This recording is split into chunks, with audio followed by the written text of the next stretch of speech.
You're not living in a stable country. You're living inside a system quietly bleeding to death, and no one's coming to save it.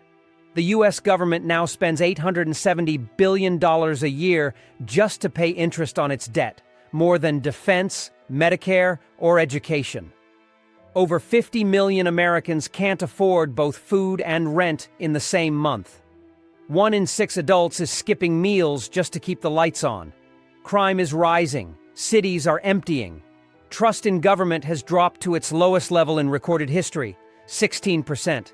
And while you're working paycheck to paycheck, Wall Street made $210 billion in profit last quarter betting against your future. This isn't a warning, it's a reality. The collapse isn't coming, it already started. Let's talk about the people you never hear about. The ones who look middle class but are surviving off food pantries, silent debt, and quietly canceled dental appointments. This isn't just poverty, it's shadow poverty, and it's exploding. More than 50 million Americans now fall into the category of asset-limited, income-constrained employed, or ALICE. They work full-time but live in financial purgatory. They don't qualify for government aid. They're not unemployed. But they can't pay for emergencies, childcare, or even a basic car repair without falling apart. According to the United Way, 61% of U.S. households couldn't cover a $1,000 emergency without credit or borrowing. These are teachers, nurses, small business owners. The so-called backbone of society, crumbling. And it's not showing up in official poverty statistics because they make just a hair too much. They're invisible in the data, but unmistakable in real life. Personal bankruptcies have surged 18% year over year, and medical debt, still legal despite reform, remains the #1 cause. And here's the kicker. These people are also the most taxed.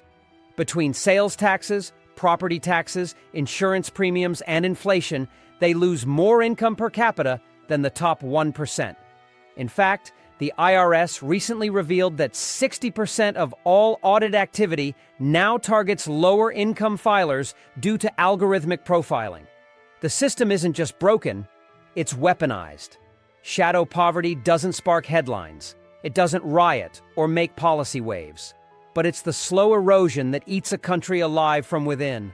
A population overworked, underprotected, and forgotten by both political parties. When your middle class becomes a secret underclass, collapse isn't a forecast. It's already routine. The American dream hasn't just faded. For tens of millions, it was never even printed. If you want to measure a nation's decline, don't look at its military. Look at its pipes, bridges, grids, and sewers. America is literally rotting from the inside out. More than 43% of U.S. public roadways are now in poor or mediocre condition, according to the American Society of Civil Engineers. Over 46,000 bridges are classified as structurally deficient, yet daily they carry 178 million crossings. Some were built in the 1950s, the Eisenhower era, and haven't been updated since. 1 out of every 5 water systems in the U.S. contains lead contamination, and more than 2 million Americans still live without access to basic indoor plumbing. That's not just a third-world statistic. It's a collapse-level failure in the richest country on Earth. In 2024 alone, over 160 major power outages occurred due to outdated grids unable to withstand heat waves, winter storms, or cyber attacks. The American energy grid received a D+ rating, and many parts of the country, especially in the South and Midwest, are one hot summer away from blackouts. And yet, federal infrastructure spending, once a bipartisan bedrock of national maintenance, now gets buried under political brinkmanship and defense bloat. We spend $886 billion annually on the military, but can't keep our own airports from leaking rainwater into terminal ceilings. Every week, another train derails, another overpass cracks, another boil water advisory is issued. And while Congress throws band-aids at these failures, other nations are speeding past. China builds 100 new airports in a decade while Amtrak trains still crawl at 1970 speeds. This isn't just a convenience issue, it's a strategic vulnerability. Empires fall not when they're attacked, but when they can't fix their own pipes. Infrastructure is the nervous system of a functioning state. Ours is severed, and the nerve damage is spreading fast. No one wants to admit it, but American healthcare has already collapsed. Not with a bang, but with co-pays, with wait lists, with silent suffering behind closed doors. The average American now spends over $13,000 per year on healthcare, the highest in the world, yet life expectancy has dropped to 76.4 years, placing the U.S. behind 47 other nations, including Cuba, Slovenia, and Lebanon. Over 112 million Americans are in medical debt. That's 1 out of every 3 citizens. Meanwhile, insurance premiums for employer-based plans have jumped 7% in 2024, the largest annual increase since the Affordable Care Act passed. But here's the catch. Coverage is shrinking. Deductibles now average $1,163 per person, meaning you pay thousands before insurance pays a cent. And if you're uninsured, good luck. A broken leg can cost $17,000. A night in the ER? $6,000 minimum. The system no longer incentivizes care, it profits from delay. Physician shortages have reached critical levels. By 2030, the U.S. is projected to be short over 124,000 doctors, especially in rural areas where entire counties are now classified as medical deserts. And the mental health system? In shambles. Over 60% of U.S. counties have 0 psychiatric beds available. You can get a Big Mac in 5 minutes, but not a therapist in 5 months. The healthcare industry has mutated into a debt collection agency with a prescription pad. Big Pharma has raised drug prices on 1,216 medications in 2025 alone. Insulin, cancer treatments, asthma inhalers, essentials, not luxuries. This isn't a healthcare system. It's a lottery of survival. And if the system fails during peace, imagine what happens during a crisis. America is one pandemic, one blackout, one supply chain hiccup away from mass medical chaos. The collapse isn't theoretical. It's your next doctor's appointment. If collapse had a curriculum, America would be failing every subject. The U.S. education system, once the envy of the world, is now hemorrhaging from every angle: funding, performance, safety, and trust. National Assessment of Educational Progress, NAEP, scores for 2024 show reading and math at their lowest levels in over 3 decades, with 13-year-olds performing worse than they did in the 1990s. And that's just the tip. Chronic absenteeism has doubled since the pandemic, now affecting more than 30% of students in major districts like New York and Los Angeles. Public school enrollment has dropped by 1.2 million students, many of them lost, not to private schools, but to homelessness, crime, or dropout pipelines. Meanwhile, teachers are fleeing. Over 300,000 public educators quit last year, citing violence, burnout, and poverty wages. In 28 states, teachers qualify for food stamps. Let that sink in. The people shaping your children's minds can't afford groceries. On college campuses, tuition continues to soar, up 37% since 2010, yet student debt has passed $1.77 trillion. And what do graduates get? A job market flooded with unpaid internships and entry-level roles demanding 5 years' experience. Critical thinking is being replaced by standardized testing, while political infighting has turned school boards into war zones. Books are banned, history is rewritten, and funding is siphoned into administrative bloat. America is producing a generation fluent in TikTok, but functionally illiterate in civics, finance, or fact-checking. The collapse of education doesn't happen overnight. It starts when knowledge becomes optional, teachers become disposable, and diplomas become debts. A nation that forgets how to learn, forgets how to lead. And when learning dies, democracy doesn't lag. It collapses. Most people imagine collapse with tanks in the streets. But in 2025, it'll look more like your phone freezing, your bank account blinking to zero, your hospital going dark in surgery, because the next front in America's collapse is already here, and it's digital. The U.S. suffers an average of 2,200 cyber attacks per day and rising.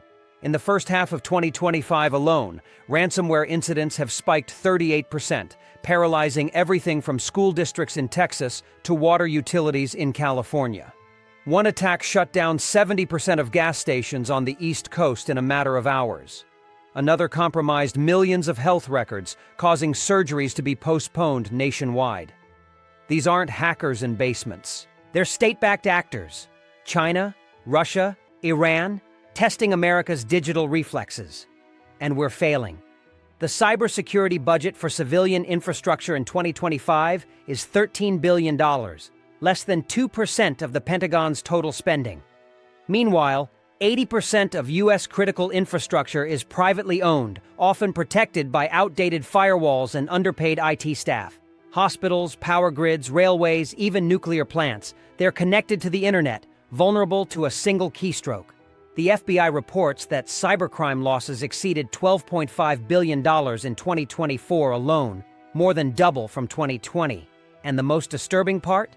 Insurance companies are backing out. Cyber attack policies are being dropped or tripled in price. This is digital fragility disguised as modern convenience. America built a civilization atop software it barely understands, then outsourced its security. And when the lights go out, not from bombs, but from corrupted firmware, it won't just be a tech crisis. It'll be a full-spectrum collapse. Our grid is blinking red, and no one's watching the wires. Collapse isn't just what you see, it's what you feel, and what you stop believing in. And in 2025, the final currency of American life, trust, is disintegrating. The Pew Research Center reports that only 16% of Americans trust the federal government to do the right thing. That's the lowest level in U.S. history. Trust in media? Just 11%. In the Supreme Court? Down to 24%. Congress? 7%. Even among neighbors, civic trust has collapsed, with more than half of Americans now reporting they feel unsafe, even in their own communities. This isn't just cultural fatigue. It's mass psychological breakdown. Social cohesion is vanishing. Marriage rates are at their lowest ever. Church attendance, once a backbone of community life, is down 62% since 2000. Voter turnout in local elections hovers at 20%, and gun ownership has surged past 400 million firearms, more than there are citizens. This is a country arming itself not just against threats, but against each other. Loneliness, now declared a public health crisis by the U.S. Surgeon General, affects 58% of adults. Depression, anxiety, and suicide rates have hit generational highs, with 1 in 3 teenage girls reporting serious suicidal thoughts. And why wouldn't they? They've inherited a nation that doesn't believe in itself. No future, no leadership, no unity. Just screens, pills, and survivalism. Even the family unit, the final line of resilience, is cracking. Divorce rates rising, birth rates falling, and millions of grandparents raising grandchildren in the absence of parents who couldn't afford to stay. A nation doesn't fall when its GDP dips. It falls when people stop believing it can rise again. Trust isn't optional, it's structural. And in America, it's already in ruins. What remains is paranoia, despair, and the silence that follows when no one believes anymore. If you want to see how empires die, don't look at their armies. Look at their currency. The dollar was once more than money. It was power, faith, and global obedience. But now, that power is eroding in real time, and few Americans even realize it. In 2001, 71% of global reserves were held in US dollars. In 2025, just 54%, and the bleeding continues. BRICS Plus, the expanded economic bloc of Brazil, Russia, India, China, South Africa, Saudi Arabia, Egypt, and more, now openly trades oil, metals, and tech in non-dollar currencies. Over 40 countries have applied to join. Even the IMF has warned that the fragmentation of the global financial system is accelerating. That's code for the dollar is losing its throne. And here's where it gets lethal. Nearly 90% of all international trade was once cleared in dollars. But this year, China settled more than 50% of its foreign trade in yuan, while Russia now completes all oil transactions outside the dollar.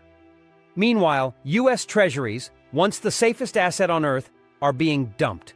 Japan, China, and Saudi Arabia have reduced holdings by over $400 billion combined in just 18 months. And why wouldn't they? America is drowning in $37.7 trillion in debt. The Fed is printing to survive. The Treasury is borrowing to exist. This is a slow-motion default. Inflation doesn't just happen at home, it radiates through every exported dollar. When the dollar weakens, so does every nation holding it. That's why they're leaving. And when they do, imports get more expensive, interest rates explode, and superpower status becomes a nostalgic fairy tale. This isn't a currency dip. It's a monetary mutiny. And once global trust in the dollar dies, there is no second chance. The collapse becomes irreversible. A nation collapses when law becomes performance, and America's courtrooms are now theaters of chaos. In 2025, law and order is no longer about justice. It's about politics, spectacle, and power. Violent crime is surging in key urban centers, despite what sanitized federal stats suggest. Homicides in Washington, D.C. are up 35% year over year. Carjackings in Chicago have tripled since 2019, and mass retail theft has escalated into $112 billion in losses last year alone. But the collapse isn't just in what's happening, it's in what isn't. Prosecution rates for major crimes are down nationwide. In Los Angeles, 70% of theft cases are dismissed without trial. In Portland, entire police units have been disbanded due to budget crises and staff shortages. And in San Francisco, over 40% of felony drug arrests are never charged at all. The public sees it, and they've stopped trusting the system.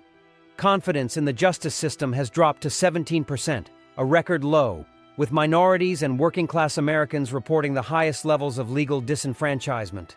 Civil courts are no better.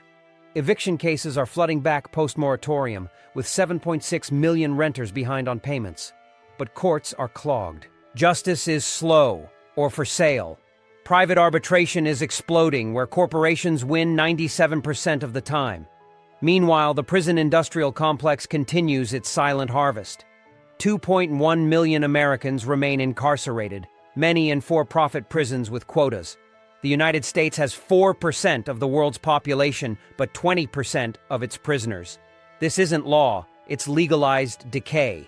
And when people stop believing in justice, they stop obeying it.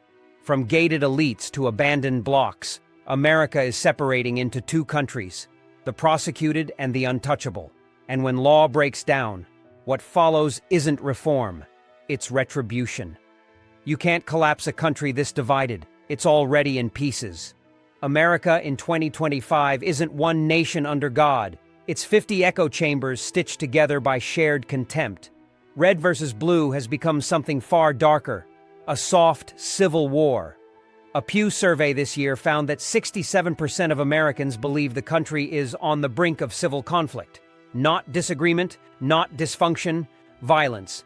And it's no longer abstract. More than 100 anti-government militias are now active within U.S. borders, with recruitment surging online.